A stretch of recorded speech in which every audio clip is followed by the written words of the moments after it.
السلام علیکم friends, welcome to my channel novel کہانی۔ کیسے ہیں آپ لوگ؟ امید ہے آپ لوگ خیریت سے ہوں گے۔ آج ہم شروع کریں گے دل کے دریچوں میں کی 10ویں قسط، تو چلیں جلدی سے شروع کرتے ہیں۔ شروع کرنے سے پہلے میرے چینل کو لائک اور سبسکرائب ضرور کر دیجیے گا۔ وہ سب کے ساتھ لاؤنج میں بیٹھی بظاہر باتوں میں مصروف تھی، لیکن نظر بلا ارادہ بار بار دیوار کی کھڑکی کی طرف جا رہی تھی۔ جب بالآخر اس کی جان لیوا انتظار کے بعد آصف صاحب کی گاڑی کا ہارن سنائی دیا۔ بیگم صاحبہ چھوٹی بیگم کو باہر صاحب بلا رہے ہیں، کہہ رہے ہیں کہ چھوٹی بیگم صاحبہ کو کہیں کہ کہیں لے کر جانا ہے۔ چند لمحوں کے بعد آغا ہاؤس کے بہت پرانا ملازم آصف صاحب کا پیغام لیے اندر آیا تو اس کے دل میں خود پتسی ہونے لگی، لیکن جب بی جان سمیت سب نے بنا کوئی سوال جواب کیے جانے کی اجازت دی تو وہ اندر سے اپنی بڑی چادر لیے تیزی سے باہر کی جانب بڑھی۔ سیاہ مرسڈیز جس کی ونڈو پر سیاہ شیڈز لگائے ہوئے تھے، اس کی ڈرائیونگ سیٹ پر براجمان آصف صاحب نے اسے بیک سیٹ پر بیٹھنے کا اشارہ کیا کہ ایسے کسی کی نظروں میں آنے کا خدشہ کم ہوتا ہے۔ آپ ٹھیک ہیں نا؟ آصف صاحب نے استفسار کیا تو اس نے فوراً سر اثبات میں ہلاتے ہوئے جواب دیا، جی۔ اس نے مختصر سا جواب دیتے ہوئے دل ہی دل میں جلدی سے ہاسپٹل پہنچنے کی دعا کرنے لگی۔ کیا گھر میں کسی کو بھی علم نہیں ہے سفیان کی کنڈیشن کے متعلق؟ اچانک خیال آنے پر اس نے انہیں مخاطب کیا تو وہ چونکے۔ نہیں، کیونکہ یہ پہلی دفعہ نہیں ہے۔ اس کی جاب کی نوعیت ہی ایسی ہے کہ ایسی اونچ نیچ ہوتی رہتی ہے، اس لیے کوشش کی جاتی ہے کہ گھر میں اطلاع دے کر سب کو پریشان نہ کیا جائے۔ احتیاط سے مور کاٹتے ہوئے انہوں نے جواب دیا، لیکن آپ آنٹی کو بتا دیا کریں، کیونکہ وہ ماں ہے اور ایسی حالت میں اولاد کے لیے ماں کی دعا بہت اہم ہوتی ہے۔ اس نے آہستگی سے ان کو کہتے ہوئے اپنی انگلیاں چٹکائیں تو وہ ہولے سے مسکرا دیے۔ بیٹا، یہ جو مائیں ہوتی ہیں نا، ان کے اندر اللہ پاک نے فطری طور پر ہی ایسے سینسر فٹ کر دیے ہیں کہ وہ بنا کسی کے بتائے ہی اپنی اولاد کی تکلیف کو جان لیتی ہیں۔ اولاد سرحد پار ہو یا پاس، ایک ماں کا دل اس کی تکلیف کو جان لیتا ہے۔ انہوں نے اپنے مخصوص متانت بھرے نرم لہجے میں اسے جواب دیا تو وہ ان کی بات سمجھی سر ہولے سے ہلا گئی۔ کیسے ہو؟ آصف صاحب اور ہمدان کے باہر جانے پر چند لمحے بعد بہت ہمت جمع کرنے کے بعد وہ ہسپتال آنے کے 15 منٹ بعد اس نے اس کا حال پوچھ رہی تھی جس کے لیے وہ اتنے دنوں سے پریشان تھی۔ ایسے 3 فٹ کے فاصلے پر کھڑے ہو کر پوچھیں گی تو سچ تھوڑی بتاؤں گا؟ یہاں نزدیک آ کر پوچھیں تو میں آپ کو تفصیل سے بتاؤں گا کہ میں کیسا ہوں۔ اسے اپنی پرتپش بے باک نگاہوں کی زد میں رکھے وہ اپنی خوبصورت آواز میں جادو بکھیرنا شروع ہو چکا تھا، جبکہ وہ ہاسپٹل کے بستر پر بھی اس کی ایسی فضول گوئیاں سن کر شاکی ہوئی تھی۔ نہیں تو مجھے یہیں بتا دو۔ اس نے بنا وہاں سے ہلے اپنی بات پر زور دیا تو وہ کھلتی ہوئی مسکان کے ساتھ گویا ہوا۔ بے فکر رہیں، زخمی ہوں میں، اس لیے پوری کوشش کروں گا کہ شریفانہ انداز میں ہی بتا دوں کہ کیسا ہوں۔ آنکھ میں شریر لپک لیے وہ زمائنی انداز میں بولتا، اس کے چہرے پر گلال بکھیر گیا، جبکہ دھڑکنیں تو پہلے ہی ردھم منتشر کر بیٹھی تھی۔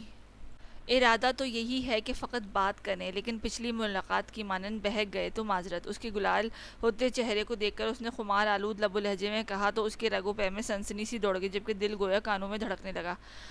نور! اس کی جذبوں کی شدت سے چور پکار پر اس نے بے ساختہ مٹھیاں زور سے بھیجتے ہوئے خود پہ قابو پانے کی کوشش کی، لیکن اس کی نگاہوں کی حدت سے وہ پگھلنے لگی تھی۔ سفیان پلیز مجھے ایسے مت دیکھو۔ وہ اس کی حدت سے روحان سی ہوئی اسے ٹوک گئی تو آنکھوں کی شوخ چمک اور لبوں کی کھلتی مسکان دوبالا ہو گئی۔ اوکے، یہاں آئیں، ورنہ اگر جو میں اٹھ کر آپ تک آیا تو فقط باتوں تک نہیں رہوں گا۔ اس نے اسے دیکھتے ہوئے اب کی سنجیدگی سے وارن کیا تو وہ بے بسی سے چھوٹے چھوٹے قدم اٹھاتی اس کے بیڈ کے نزدیک پہنچی۔ کیسے ہو؟ بیڈ کے نزدیک کھڑے ہوتے اس نے اپنا سوال پھر سے دہرایا تو اس کے دایاں ہاتھ بڑھا کر اس کی کلائی کو جکڑتے ہوئے ایک زوردار جھٹکے سے اپنی سمت کھینچا تو وہ ٹوٹی شاخ کی مانند اس کے سینے پہ جا گری۔ سفیان! اس کے زخم دکھ جانے کے خوف سے وہ چلائی، لیکن نظر انداز کرتا اسے اپنے دائیں بازو کے حلقے میں لیتے زور سے اپنے سینے میں بھیج گیا۔ اب ٹھیک ہوں میں، اسی گردن میں چہرہ چھپاتے ہوئے خمار آلود لہجے میں بولا تو اس کا وجود کانپ اٹھا۔ سفیان پلیز بس کرو، تمہارے زخم خراب ہو جائیں گے۔ مزاحمت کرتے ہوئے اس نے اسے دور ہٹانے کی کوشش کی، لیکن گرفت قابل دید تھی۔ اگر آپ یوں ہی کشتی لڑنے کی کوشش کرتی نہیں تو شاید ضرور خراب ہو جائیں، اس لیے چپ کر کے مجھے سکون لینے دیں۔ اس کے کسمسانے پر چوٹ کرتے ہوئے اس نے اس کے دوپٹہ مزید ڈھیلا کرتے ہوئے اب کی بار گردن کو اپنے ہونٹوں کا نشانہ بنایا تو اس کی شدت بھرے لمس پر اس نے لرز کر بے ساختگی میں اس کے بائیں کندھے کو عین وہیں پر دبوچا جہاں اسے گولی لگی تھی۔ اپنے کندھے میں اٹھنے والے درد کو ضبط کرتے ہوئے اس نے وجود کی نرمیوں سے سکون حاصل کرتا ہوا اس کی گردن، اس کے رخسار، اس کے بالوں، اس کی آنکھوں کو اپنے ہونٹوں کی حدت سے دہکاتا جا رہا تھا۔ سفیان! یہ سب میرے گھر والوں نے اس کی شدت کو روکنے کے لیے اس نے اسے روکنے کی صحیح کی، لیکن وہ بہت سہولت سے اس کے ہونٹوں پر اپنی انگشت شہادت رکھتے مخمور نگاہوں سے ان ادھ کھلے ہونٹوں کے اوپر موجود تل کو تکتے ہوئے اسے نشانہ بنانے کو اس کے چہرے پر جھک رہا تھا جب دروازہ ایک جھٹکے سے کھلا تھا۔ اس اچانک افتاد پر اسے اس سے فاصلہ بڑھانے کی موقع ہی نہ ملا اور نووارد کمرے کی دہلیز پار کرتا اندر آن رکا تھا۔ اس نے بڑبڑاتے ہوئے گردن گھما کے نووارد کو دیکھنا چاہا۔ جب اس پر نظر پڑتے ہی اس کا چہرہ حیرت کی زیادتی سے کھلے کا کھلا رہ گیا، جبکہ سفیان کا چہرہ غصے کی شدت سے سرخ پڑنے لگا تھا، اور نووارد ان دونوں کو یوں اس طرح ایک دوسرے کو بے انتہا پاس بیٹھے دیکھ کر ششدر رہ گیا تھا، اور ان تینوں افراد کے مختلف تاثرات سے سجا ہاسپٹل کا روم اس وقت گہرے سناٹے کا شکار آنے والی سماعتوں کا منتظر تھا۔ وہ لمبے لمبے ڈگ بھرتا ہوا واصف صاحب کے کمرے کی جانب جا رہا تھا، جب اندر سے آتی مانوس آواز، نسوانی آواز پر وہ چونک اٹھا۔ آغا جان، مجھے آپ سے کیف چاچو اور غزل چچی کے متعلق بہت ضروری بات کرنی ہے۔ جہاں اسے اس کی بات نے ٹھٹکایا تھا، وہیں اس کے پاس واپس چاچو کی چاچی کے ٹریک پر آنے پر زور سے مٹھیاں بھیجی۔ کیسی بات کرنی ہے؟ واصف صاحب کی بات آئی۔ کیف چاچو نے غزل چچی سے نکاح بنا اس کی بات مکمل سنے اس نے ایک جھٹکے سے دروازہ کھولا اور بنا کچھ بولے لمبے لمبے ڈگ بھرتا چہرے پر گمبھیرتا لیے اس کی جانب بڑھا، جو کمرے میں موجود سنگل صوفے پر بہت اطمینان سے براجمان تھی۔ بہت ہی غیر متوقع طور پر اس نے سامنے دیکھ کے اس کے اوسان خطا ہو گئے، کیونکہ اس کے چہرے کے ایسے تاثرات اس نے تب دیکھے تھے جب وہ کڈنیپ ہوئی تھی، اور تب سے اس نے جو تباہی مچائی تھی وہ اکثر یاد آنے پر وہ تھرا جاتی تھی۔ لیکن اس سے پہلے وہ اپنے بچاؤ کو کوئی سدباب کرتی، وہ اس تک پہنچتا، مضبوطی سے اس کی کلائی اپنے ہاتھ میں جکڑتے رکا۔ غزل اور مجھ پر غور و فکر کرنے کے بجائے مجھ پر اور اپنے آپ پر فوکس کریں گی تو آسانی ہوگی آپ کے لیے۔ سرد لہجے میں بات مکمل کر کے وہ اس کے ساتھ لیے مڑا تو اسے جیسے ہوش آیا۔ چھوڑیں میرا ہاتھ آغا جان، اس نے گڑبڑاتے ہوئے واصف صاحب کو پکارا۔ یہ آپ کے متعلق مجھے اب کوئی حکم نہیں دے سکتے، کیونکہ جو حکم انہوں نے دینے تھے وہ دے چکے ہیں، اب میری باری ہے۔ ایک کاٹدار نگاہ ان پر ڈالتے ہوئے اس نے چبھتے ہوئے لہجے میں ان پر وار کیا تو اس کے چہرے کی رنگت فوراً تبدیل ہوئی۔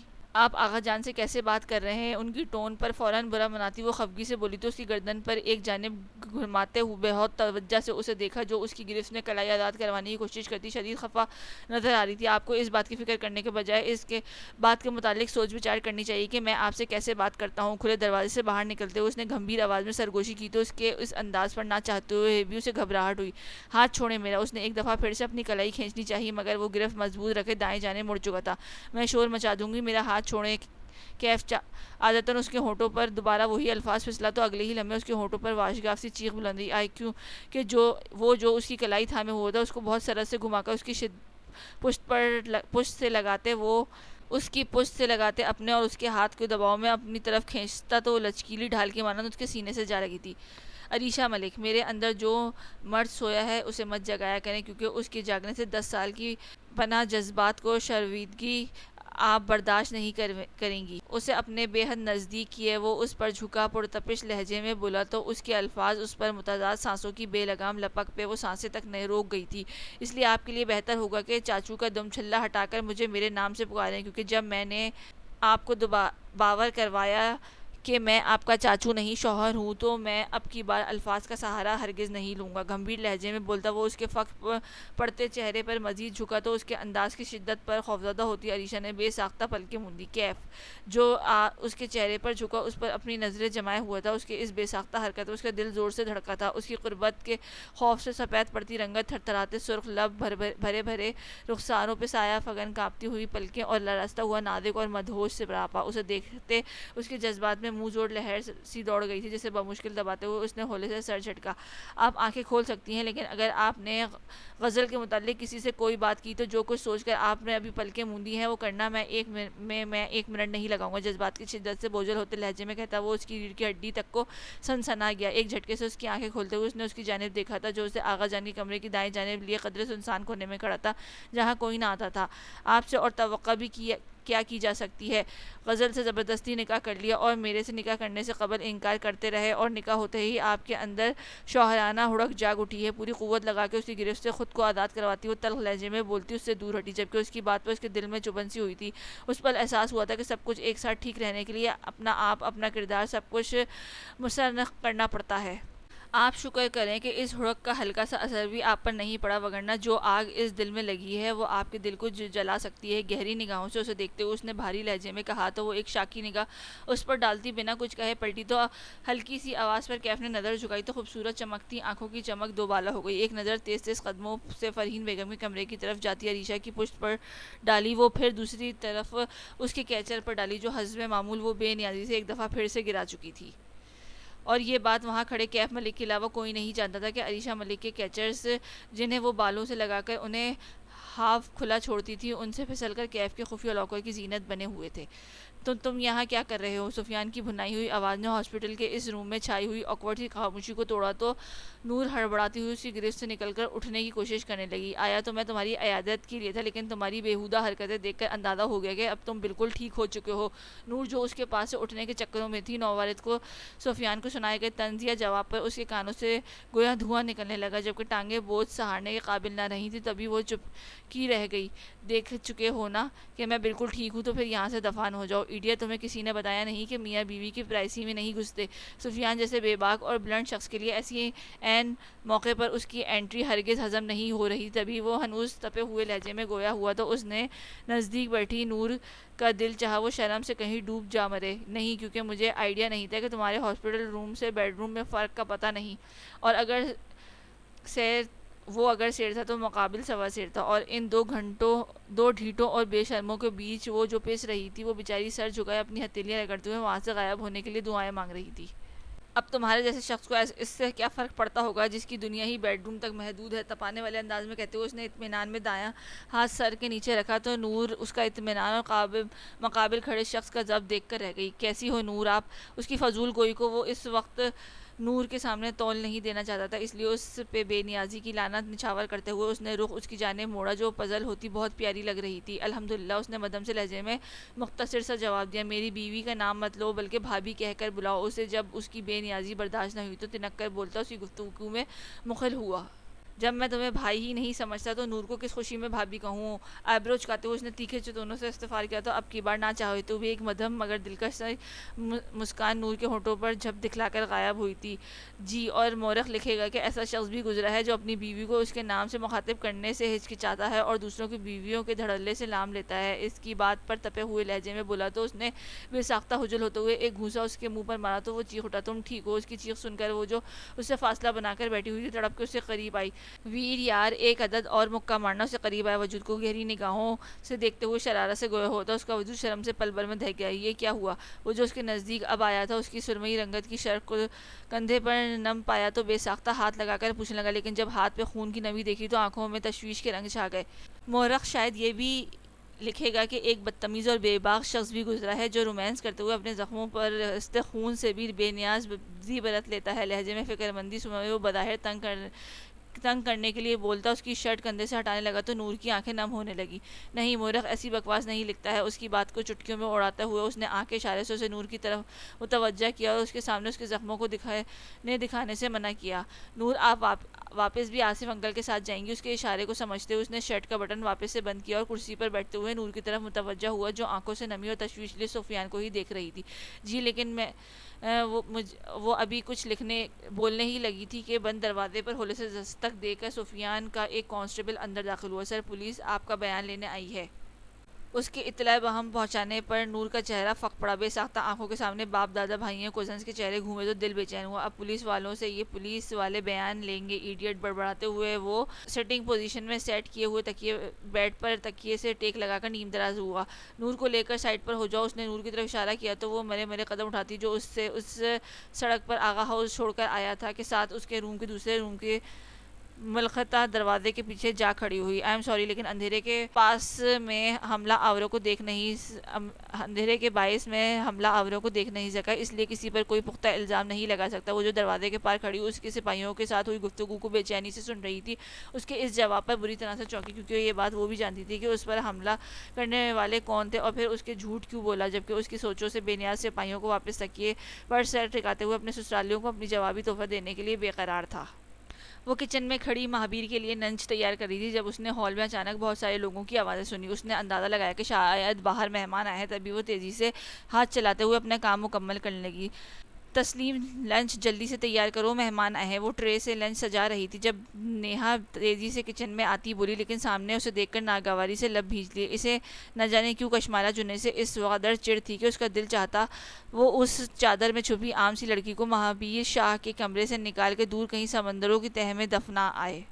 مہابیر شاہ، یہ ٹپیکل بیویوں والے ارادوں سے متاثر نہیں ہوتا، اس کے ٹرے میں لنچ سجانے پر طنز کرتی، وہ اسے کینہ توز نگاہوں سے گھورنے لگی تو کشمالہ نے اس بے موقع طنز پر نظر اٹھا کر حیرت سے اسے دیکھا۔ تو میں اسے متاثر کروں بھی کیوں؟ متاثر کرنے کے حربے تو غیروں کے لیے استعمال کیے جاتے ہیں، جبکہ اس کی تو میں بیوی ہوں، مجھے ایسے تردد کرنے کی کیا ضرورت؟ تو کندھے اچکاتی بے نیازی بھرے سنجیدگی سے گویا ہوئی تو اس کا چہرہ سبکی کے احساس سے دہک اٹھا۔ ان دونوں کے علاوہ وہاں کھڑی دونوں میٹس کان لپیٹے یوں اپنے کام میں مصروف تھی گویا کہ وہاں موجود ہی نہ ہو، اور جیسے تمہیں تو پتہ ہی نہیں کہ سب سے زیادہ بیوی ہی شوہر کو متاثر کرنے کے لیے نت نئے حربے استعمال کرتی ہے۔ اس نے اندر بھڑکتی آگ پر بمشکل ضبط کرتے ہوئے کاٹدار لہجے میں پھر سے وار کیا تو کشمالہ نے بروقت اپنے چہرے کے تاثرات کو کمپوز رکھا۔ بالکل، لیکن ایسی کوششیں کمرے کے اندر ہی فقط شوہر کے سامنے کی جاتی ہیں۔ خیر پلیز راستہ دیں۔ وہ اس بے معنی بحث کو ختم کرتی ٹرے اٹھا کے دروازے کی جانب بڑھی تو اس کے انداز پہ نیہا کے اندر لگی آگ مزید بھڑک اٹھی۔ اور وہ دن دور نہیں جب یہی شوہر تمہیں کمرے سے باہر نکال پھینکے گا اور تم در در کی ٹھوکریں کھاتی پھرو گی۔ پھنکارتے ہوئے لہجے میں وہ اس کے عقب میں بولی تو کچن سے نکلتی کشمالہ کے ہاتھوں میں ٹرے ایک پل کو لرز اٹھی، لیکن اگلے ہی پل وہ خود کو سنبھالتی ہوئی سیڑھیوں کی جانب بڑھ گئی۔ ٹیرس کی جانب کھلنے والی کھڑکی کے سامنے ویل چیئر پہ برجامان وہ اپنی سرد نگاہیں باہر جمائے اپنے خود ساختہ سوچوں میں مگن تھا جب دروازہ کھلنے کی آواز پر اس نے گردن گھمائی۔ لائٹ گرین اور اسکن کلر کے امتزاج سے سجے خوبصورت شارٹ فراک اور پاجامے میں ملبوس وہ بالوں کی چٹیاں بنائے حسب معمول خود کو سوٹ کے ہم رنگ دوپٹے کے بجائے اس وقت چادر میں ملفوف ہاتھوں میں کھانے کی ٹرے لیے اس کی جانب بڑھ رہی تھی۔ ایک تائرانہ نگاہ اس کے حلیے پر ڈالنے کے بعد اس نے سرسری سی نگاہ اس کے چہرے پر ڈالنی چاہی، لیکن وہ سرسری نگاہ اس کے بائیں رخسار پر لگے ٹانکوں کے نشانات سے الجھتی کب گہری ہوئی اسے خود خبر نہ ہوئی۔ سپاٹ تاثرات سے سجا قدرے بے رنگ مومی چہرہ جس پر ٹانکوں کے نشان گویا چاند پر گرہن کی طرح جھلک دکھا رہے تھے، گلابی ہونٹوں کے قدرے اندر کی جانب بھیجے وہ جھکی پلکوں کے ساتھ اس کے سامنے پڑی میز پر ٹرے رکھ رہی تھی، چہرے سے چادر میں چھپی گردن، گردن پہ بازو اور پھر بازوؤں سے ہوتی نظر میز پر ٹرے رکھتی ہاتھوں پہ گئی تو بائیں ہاتھ پر بھی موجود زخم کو مندمل ہوتے نشان کی توجہ کے دھاگے اپنی جانب کھینچے۔ اس کے سامنے ٹرے رکھنے کے بعد وہ اسے بنا کچھ کہے مڑی اور سنگار میز کی جانب چل دی۔ سنگار میز ہنوز اس کے ساز و سامان سے خالی تھی، وہاں اس وقت بھی صرف مہابیر کی کچھ پرفیومز، باڈی سپریز، لوشنز، برشز وغیرہ پڑے تھے، جبکہ اس کا استعمال کا اکلوتا ہیئر برش دراز میں چوڑیوں کے اس ڈبے کے ساتھ پڑا تھا جو اس نے پرسوں مہابیر کی عیادت کے لیے آئے ڈاکٹر کاشف سے کہہ کر ان کی نواسی سے منگوایا تھا، اور اب وہ دراز کھولے اس ڈبے سے سوٹ کے ہم رنگ چوڑیاں نکال کر کلائیوں میں پہننے لگی تھی۔ ماما کے پاس جا رہی ہیں؟ اچانک گونجتی اس بھاری آواز میں اسے بے ساختہ نظر اٹھا کے شیشے میں اسے دیکھا جو بڑی دل جمعی سے لنچ کرنے میں مصروف تھا۔ جی۔ نظر واپس چوڑیوں پہ مرکوز کرتے ہوئے اس نے یک لفظی جواب دیا۔ کھانا کھا لیا ہے؟ اب کی بار سنائی دینے والے الفاظ بہت غیر متوقع تھے، تبھی ایک دفعہ صرف نظر نہیں اٹھی تھی بلکہ گردن بہت بے ساختگی سے اس کی جانب مڑی جو ابھی بھی اسی طرح سے لنچ کرنے میں مصروف تھا۔ میں دن کو کھانا نہیں کھاتی۔ اس کی بے نیازی کو چند ثانیے جانچنے کے بعد اس نے مدھم لہجے میں جواب دینے کے بعد چوڑیاں بائیں کلائی میں چڑھانی شروع کی۔ کھانا تینوں ٹائم وقت پر ضرور کھایا کریں، اور ماما کو چوڑیوں کی کھنک کے علاوہ کھلے بال اور سنگار بھی اٹریکٹ کرتا ہے۔ پانی کے گھونٹ لیتے ہوئے اس نے تنبیہ کرنے کے فوراً بعد ہی اس کا اثر زائل کرنے کے لیے بالکل اس کے الٹ بات کی تو اس کا چوڑیاں چڑھاتے ہاتھ اسی زاویے میں ساکت ہوا۔ اس نے حیرانگی سے اسے دیکھا جو پلیٹ میں کھیرے قتلہ اٹھا کر منہ میں رکھ رہا تھا، جو چند پل تذبذب کے عالم میں اسے دیکھتی رہی اور پھر ایک دم سے واش روم میں گھس گئی۔ وہ جو اپنی بات کا ری ایکشن جاننے کے لیے مطمئن تھا اس کی اس حرکت پر جیسے حیران ہوا تھا، لیکن 5 منٹ بعد جب وہ واش روم سے نکلی تو اس کے ہونٹوں کے کناروں پر ایک میٹھی سی مسکان بڑی سرعت سے پھیلی جسے بمشکل دباتے ہوئے اس نے اس کی جانب سے فوراً نگاہ پھیری، کیونکہ وہ واش روم اس لیے گئی تھی کہ وہ اپنے بال کھول سکے، اور اب وہ اپنے بال کھلے واپس سر پر چادر لپیٹے گویا اپنی مکمل حفاظت کے ساتھ باہر نکلی تھی، جبکہ وہ چادر کے نیچے سے اس کے لمبے بالوں کے سرے دیکھ کر اس کی حرکت کو جان گیا تھا۔ میرے پاس میک اپ نہیں ہے۔ بال کھولنے اور چوڑیاں پہننے کے بعد وہ بیچارگی سے اسے دیکھتے ہوئے گویا ہوئی تو وہ اسے دیکھ کر رہ گیا، گویا کہ وہ اس کی ماں کو خوش کرنے اور انہیں اس تک لانے کی مکمل تیار ہر ممکنہ کوشش کرنے کے لیے تیار تھی، اس لیے وہ چونکی تھی، اور اس کی ماں کے لیے ایسی کوشش کرتی ہوئی اس کے اندر ایک پل عجیب سے جذبات کو ابھار گئی تھی جو اس سمے اس کے لیے سلانا بہت مشکل ہوا تھا۔ ادھر آئے، میں کرتا ہوں میک اپ۔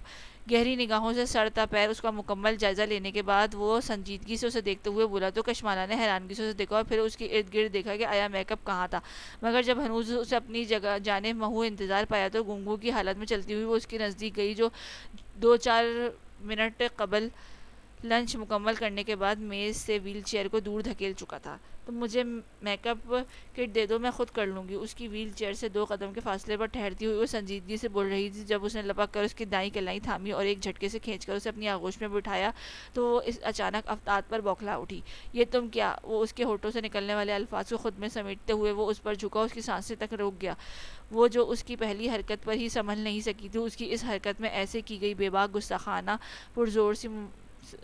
زور سے مٹھیاں بھیجتی لرز رہی تھی۔ چند ثانیے بعد جب سانسوں کا تسلسل ٹوٹنے لگا تو اس نے بھیجی ہوئی مٹھیاں اس کے سینے میں رکھتے ہوئے اسے ہوش دلانے کی ایک ناکام سعی کی، کیونکہ وہ پیچھے ہٹنے کی بجائے دایاں ہاتھ اس کی کمر کے گرد حائل کرتا، بائیں ہاتھ سے اس کے سر پر اٹکی چادر سرکا کر انگلیاں اس کے بالوں میں پھنساتے ہوئے مزید شدت کے ساتھ اسے خود میں جذب کرنے لگا تھا، جبکہ وہ اس کی شدت پہ بے حال ہوتی ہوئی اس سے ایک میٹھی اس کی سینے پر رکھے دوسرے ہاتھ سے اس کے کندھا دبوچے اس کی لمس کی حدت برداشت کر رہی تھی۔ لیکن جب برداشت جواب دینے لگی تو قطار در قطار آنسو اس کی آنکھوں سے بہتے جب رخساروں پر پھسلے تو وہ بے لگام ہوئے جذبات کے سنگ بہتے اس شخص کو جیسے ہوش آیا۔ وہ اس کے لرزتے نم ہونٹوں کو اپنی گرفت سے آزاد کرتا تھوڑا پیچھے ہٹا تو وہ اس رہائی سے بمشکل گہری سانس بھرتی جیسے ٹوٹ کے اس کے کندھے پر سر جھکا گئی۔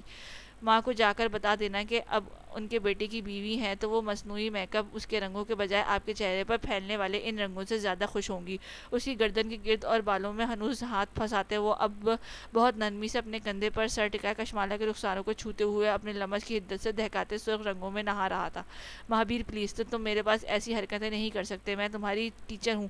رخساروں کو چھوتے لب جب تھوڑی سے نیچے کو سرکتے گردن سے لپٹی چین کی طرح سفر کرنے لگے تو اسے کندھے پر دونوں ہاتھ جماتی بمشکل تھوڑا پیچھے ہٹی۔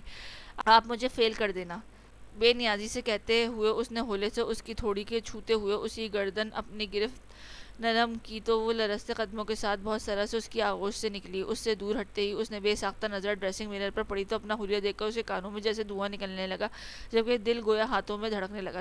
تمہیں شرم نہیں آتی؟ ایک طرف تو مجھے سزا دینے کے بعد گھر سے نکالنا چاہتے ہو اور دوسری طرف یوں زبردستی کر کے اپنی مردانگی دکھا رہے ہو۔ بکھرے بال، لرزتے سرخ نم ہونٹ، سرخ کندھاری رخسار، الجھا ہوا دوپٹہ اور بکھری سانسیں۔ اپنا یہ حلیہ دیکھ کر اسے شرم و غصہ ایک ساتھ آیا، تبھی وہ نرم لہجے میں بولتی چلی گئی، وقت ضائع نہیں کریں مس جرمت، ورنہ یہ سرخی لگانے کے لیے مجھے دوبارہ سے زبردستی مردانگی دکھانی پڑے گی۔ اپنی تلخ باتوں کے جواب میں اس نے اس سپاٹ سے لہجے میں دیے گئے دو معنی جواب پہ اس نے سٹ پٹا کے اسے دیکھا اور پھر ایک شکایتی نگاہ اس پر ڈالتی وہ دوپٹہ ٹھیک کر دی دروازے کی جانب بڑھ گئی، جبکہ وہ چمکتی آنکھوں کے ساتھ چند لمحے قبل بیتے والے سحر انگیز پلوں کو سوچنے لگا۔ بیگ کندھے پر لٹکائے وہ ہاتھ میں نوٹس تھامے موبائل کانوں کے ساتھ لگائے تیز تیز قدم اٹھاتی کلاس کی جانب بڑھ رہی تھی، کیونکہ نوٹس گاڑی میں رہ جانے کی وجہ سے وہ لیٹ ہو گئی تھی اور باقی سب کلاس میں پہنچ گئے تھے۔ اب وہ بھی تیز تیز قدم اٹھاتی کلاس میں پہنچنے کی تگ و دو میں تھی، جب کال میں مصروف ہونے کی وجہ سے شاید وہ سامنے دیکھ نہ سکی اور اس اچانک تصادم کا شکار ہو گئی۔ مما! اس کے ہونٹوں سے چیخ بلند ہوئی، جبکہ اس چیخ پر گھبراتے ہوئے مقابل نے سرت سے اس کی کلائی تھامتے ہوئے اسے گرنے سے بچایا تھا۔ وہ جو گرنے کے خوف سے چیخ رہی تھی، مقابل کی اس مہربانی پر اس نے نظر اٹھا کے سامنے دیکھا تو جیسے ٹھٹک گئی۔ آپ! وہ اس ٹکر کے باعث ماتھے پر لگنے والی چوٹ کو درد کو فراموش کرتی مقابل کو بہت غور سے دیکھ رہی تھی، جس نے ہنوز اس کے موبائل والی کلائی تھامی ہوئی تھی۔ یکا یک اس کے دماغ میں کلک ہوا اور آنکھوں میں بھی پہچان کے رنگ۔ سرت سے پہلے آپ وہی ہیں نا جنہوں نے اس دن میری فیس دی تھی؟ اچانک یاد آ جانے پہ وہ پرجوش سی بولی تو اس کے انداز پہ وہ مبہم سے مسکرایا۔ جی میں وہی ہوں، اس نے سنجیدگی سے جواب دیا۔ میں اتنے دنوں سے آپ کا انتظار کرتی رہی ہوں، لیکن آپ ہیں کہ غائب ہی ہو گئے۔ اب رکیں ذرا، میں آپ کو آپ کے پیسے دوں۔ وہ اسی انداز میں بولتی بیگ سے پیسے نکالنے لگی تو اسے احساس ہوا کہ کلائی تو ہنوز مقابل کی گرفت میں ہے، تبھی وہ ہجوم سی ہوتی اس کی گرفت سے آزاد کروا گئی جو اس سے فوراً چھوڑ دی۔ ویسے آپ کا نام کیا ہے؟ میں بھول گئی تھی، میرے بھائی آپ کا شکریہ ادا کرنا چاہتے تھے۔ بیگ سے اپنا والیٹ نکالتی وہ مسروس انداز میں بولی تو اس کی توجہ سے اسے دیکھا جو بلو جینز کے ساتھ لائٹ پنک کلر کی ڈھیلی سی جرسی پہنے، بالوں کی پونی ٹیل کیے، گلے میں مفلر لپیٹے، پیروں میں سنیکرز پہنے، خاصے رف ٹف سے حلیے میں ملبوس تھی۔ مدد آپ کی تھی، شکریہ وہ کیوں ادا کرنا چاہتے ہیں؟ اس کی جان بوجھ کر بال کو تول دینا چاہا۔ میرے بھائی ہیں تو میری مدد کرنے کے ناطے یہ تو ان کا اخلاقی فرض ہے۔ بہرحال آپ کا بہت بہت شکریہ سر، وہ اپنی مخصوص کھنکتی ہوئی لہجے میں بولتی اس کے لیے مختص کر کے رکھے ہوئے رقم اس کی جانب بڑھانے لگی، کیونکہ اس دن اس کے انتظار کے بعد ہمدان نے اسے پیسے دیے تھے کہ اگر وہ اسے کہیں نظر آ گئے تو وہ پاس نہ ہوئے تو وہ اسے پیسے واپس کر دے۔ اٹس اوکے، وہ اس کی مخلص خصلت نہ تھی کہ کسی کو کچھ دے کر واپس لینا، لیکن فی الحال وہ اسے منع نہیں کر سکتا تھا، اس لیے بہت بے دلی سے پیسے اس کے ہاتھ سے تھام لیے۔ سما، یہ میرا کانٹیکٹ نمبر ہے، اگر نیکسٹ بھی کبھی کسی قسم کا مسئلہ ہو تو آپ مجھے کانٹیکٹ کر سکتی ہیں۔ وہ جو اس کی انتہائی بے تکلفی سے اسے سما پکارنے پر ابھی بھی صحیح سے حیران بھی نہ ہوئی تھی کہ اس کی اگلی کہی بات پر چونک گئی۔ پہلے تو اس کا دل چاہا وہ دو ٹوک انکار کر دے، لیکن پھر یاد آیا کہ ابھی اس نے تازہ مدد کی ہے تو نمبر لے لینے میں کیا حرج ہے۔ نمبر لے لینے کا مطلب یہ تھوڑی ہے کہ کال بھی ضرور ہی کی جائے۔ یہی سوچ کر اس نے نمبر اس کے ہاتھ سے لے لیا، جس کا اس نے اپنے کارڈ دینے کے بجائے اس کے ایک کاغذ کا ٹکڑے پر اپنا نمبر لکھ کر دیا تھا اور ساتھ اپنا نام بلال بھی مینشن کیا تھا۔ اوکے سر بلال، آپ کا بہت شکریہ، میں اب چلتی ہوں، میری کلاس کا ٹائم ختم ہو رہا ہے۔ وہ اسے اجازت لیتی اپنی کلاس کی جانب چلتی، جبکہ وہ اس کی پشت پر نگاہیں جمائے اب اسے اگلی ملاقات کے سبیل ڈھونڈنے لگا، کیونکہ اس کے پاس وقت بہت کم تھا۔ غزل کیف کے کپڑے ڈرائی کلین ہو کر آ گئے ہیں، ملازمہ سے پتہ کر کے انہوں نے کلوزٹ سے سیٹ کر کے رکھ دی۔ کافی دنوں کے بعد آج پھر سے ملک ہاؤس کی سٹنگ ایریا میں آج محفل جمی تھی، کیونکہ عریشہ اب دانستان کیف کی موجودگی میں یہاں آنے سے گریز کیا کرتی تھی۔ اس وقت وہ سب بیٹھے گپ شپ لگا رہے تھے جب فرین بیگم نے وہاں آ کر قندیل سے باتوں میں مگن ایک نگاہ دیکھ کر غزل کو ہدایت دی تو غزل کے ساتھ ساتھ عریشہ بھی چونک گئی اور اگلے ہی پل اس کے دماغ کی بتی جل اٹھی۔ بڑی ماما، کپڑوں میں کلوزٹ میں سیٹ کر دوں۔ وہ غزل کو اٹھنے سے قبل ہی سب سے نگاہیں چراتی ہچکچاتے ہوئے لہجے میں بولی تو وہ مسکرا دی، جبکہ غزل اس کی بات کا مقصد سمجھ کر اس کو دیکھ کے رہ گئی۔ آپ سیٹ کر دیں۔ انہوں نے ایک نظر غزل کے چہرے پر ڈالی، لیکن وہ حسب سابق بہت سکون سے بیٹھی مسکرا رہی تھی۔ تبھی انہوں نے اسے اجازت دی تو وہ بے چینی سے اتھل پتھل ہوتی دھڑکنوں کے ساتھ ملازمہ کے بتانے پر اسے کپڑوں سے سجے ہینگرز ہاتھوں میں بمشکل سنبھالے سیڑھیوں کی جانب بڑھ گئی۔ وہ آج خلاف عادت معمول دن کو کھانا کھانے کے بعد کمرے میں سفیان کی کال سننے آئی تو کال لیٹ آنے کی صورت میں وہ وہیں سو گئی، اور اب 2 گھنٹے کی بھرپور نیند لینے کے بعد جب وہ نیچے آئی تو نیچے کا ماحول تو جیسے مکمل طور پر بدل چکا تھا۔ ہمدان، آریان، عروج اور سما ریلنگ، دیواریں اور دروازوں پر پھولوں کی لڑیاں لگا رہے تھے، جبکہ آیت، فائق، ہادی اور مشل درخلی دروازے پر بلونز لگانے کے بعد اب فرش پر اور باہر دروازے کے اوپر نہ جانے کیا کارنامے سر انجام دینے میں مگن تھے۔ وہ ہال کے بیچوں بیچ کھڑی ان سب کو حیرانگی سے دیکھ رہی تھی۔ جب سما کی نظر اس پر پڑی، آپ جاگ گئیں، اسے دیکھ کر جس انداز میں بلند آواز میں بولی تھی کہ اسے سمجھ نہ آئی کہ یہ سوال تھا یا دوسروں کو سنانے کے لیے کوئی اعلان، لیکن بہرحال اس کے سر اسبات میں ہلا کر جواب دے ہی دیا۔ اوکے، اب ایسا ہے کہ آپ کے محترم شوہر نامدار ہاسپٹل سے ڈسچارج ہو چکے ہیں، لیکن چونکہ نہ تو آپ کی رخصتی نارمل طریقے سے ہوئی اور نہ ہی آپ کی اپنے سسرال میں آمد، اس لیے وہ جو بولنا شروع ہوئی تو پھر نان اسٹاپ بولتی، جب سانس لینے کو رکی تو فائق نے فوراً اگلی باتوں چک لی۔ اس لیے اب ہم آپ کے اسپیشل سی رخصتی کروائیں گے، سو پلیز آپ اپنی پھپھو ساس آنسا ممتاز صفدر کے طرف ان کے گھر چلی جائیں، اپنے 16 سنگار مکمل کریں، تب تک آپ کے شوہر بھی پہنچ جائیں گے۔ اور آپ فائق کی چلتی گاڑی کو آیت نے بریک لگائی اور پھر بتائیں گے۔ وہ سرپرائز ہے اس کی اب کے ہونک بنی نور کا ہاتھ تھام کر اسے ممتاز کے حوالے کیا، جو ہاتھوں میں ایک بڑا سا باکس لیے اس کے ساتھ اپنے گھر چل دی، جبکہ وہ آنے والے لمحات کے متعلق سوچتی بے حد پریشانی کا شکار ہو رہی تھی، کیونکہ وہ جانتی تھی کہ اس کے عمل کا رد عمل کیا ہوگا۔